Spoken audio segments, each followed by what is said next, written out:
ఈరోజు స్మార్త శ్రీకృష్ణాష్టమి.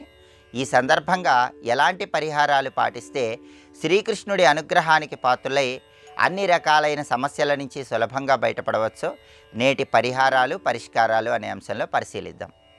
స్మార్త శ్రీకృష్ణాష్టమి సందర్భంగా ఈరోజు గృహంలో పూజా మందిరంలో పూజాపీఠం మీద బాలకృష్ణుడి చిత్రపటాన్ని ఏర్పాటు చేయాలి. ఆ కృష్ణుడి చిత్రపటానికి గంధం బొట్లు కుంకుమ బొట్లు అలంకరించాలి. శ్రీకృష్ణ పరమాత్మ చిత్రపటం దగ్గర వెండి ప్రమిదలో ఆవు నెయ్యి పోసి 6 ఒత్తులు విడిగా వేసి దీపాన్ని వెలిగించాలి. అలాగే శ్రీకృష్ణ పరమాత్మకు నీలం రంగు పుష్పాలంటే ఎంతో ప్రీతిపాత్రం, తులసి దళాలంటే ప్రీతిపాత్రం. కాబట్టి నీలం రంగు పుష్పాలతో తులసి దళాలతో శ్రీకృష్ణ పరమాత్మ చిత్రపటానికి పూజ చేస్తూ ఓం శ్రీకృష్ణ పరబ్రహ్మణే నమః అనే సులభమైన మంత్రాన్ని 21 సార్లు పఠించాలి. ఆ తర్వాత కృష్ణ పరమాత్మకు కర్పూర హారతి ఇచ్చి పాలు, పెరుగు, వెన్న, పటిక బెల్లం వీటిలో ఏదైనా నైవేద్యంగా సమర్పించాలి. ఇలా చేస్తే కృష్ణుడి సంపూర్ణమైన అనుగ్రహం కలుగుతుంది. అలాగే శ్రీకృష్ణ పరమాత్మను పూజించే సమయంలో కొన్ని నెమలి పించాలు కృష్ణ పరమాత్మ చిత్రపటం దగ్గర ఉంచి పూజ పూర్తయిన తర్వాత ఆ నెమలి పించాలు ధనం దాచుకునే బీరువాలో దాచిపెట్టుకున్నట్లయితే ఆదాయ మార్గాలు పెరుగుతాయి, కుటుంబ కలహాల తీవ్రతను తగ్గింపజేసుకోవచ్చు.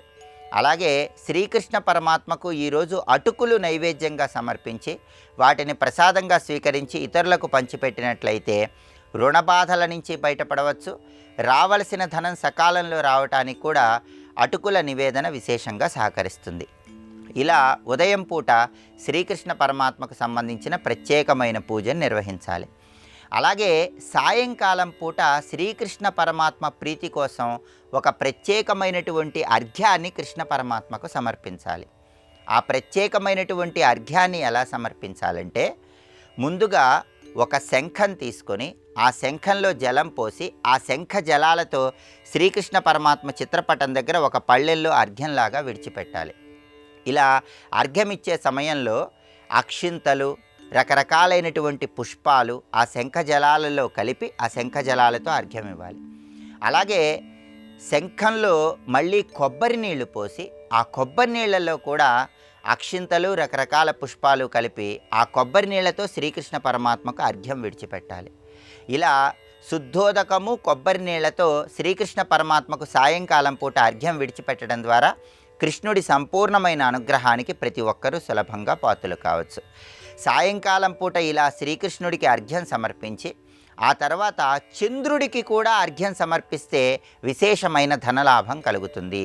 ఒక వెండి పాత్రలో జలము తీసుకొని ఆ జలంలో కొన్ని తెల్లటి పుష్పాలు కలిపి చంద్రుడిని చూస్తూ సోం సోమాయ నమః అని జపించుకుంటూ చంద్రుడికి కూడా అర్ఘ్యం విడిచిపెట్టాలి.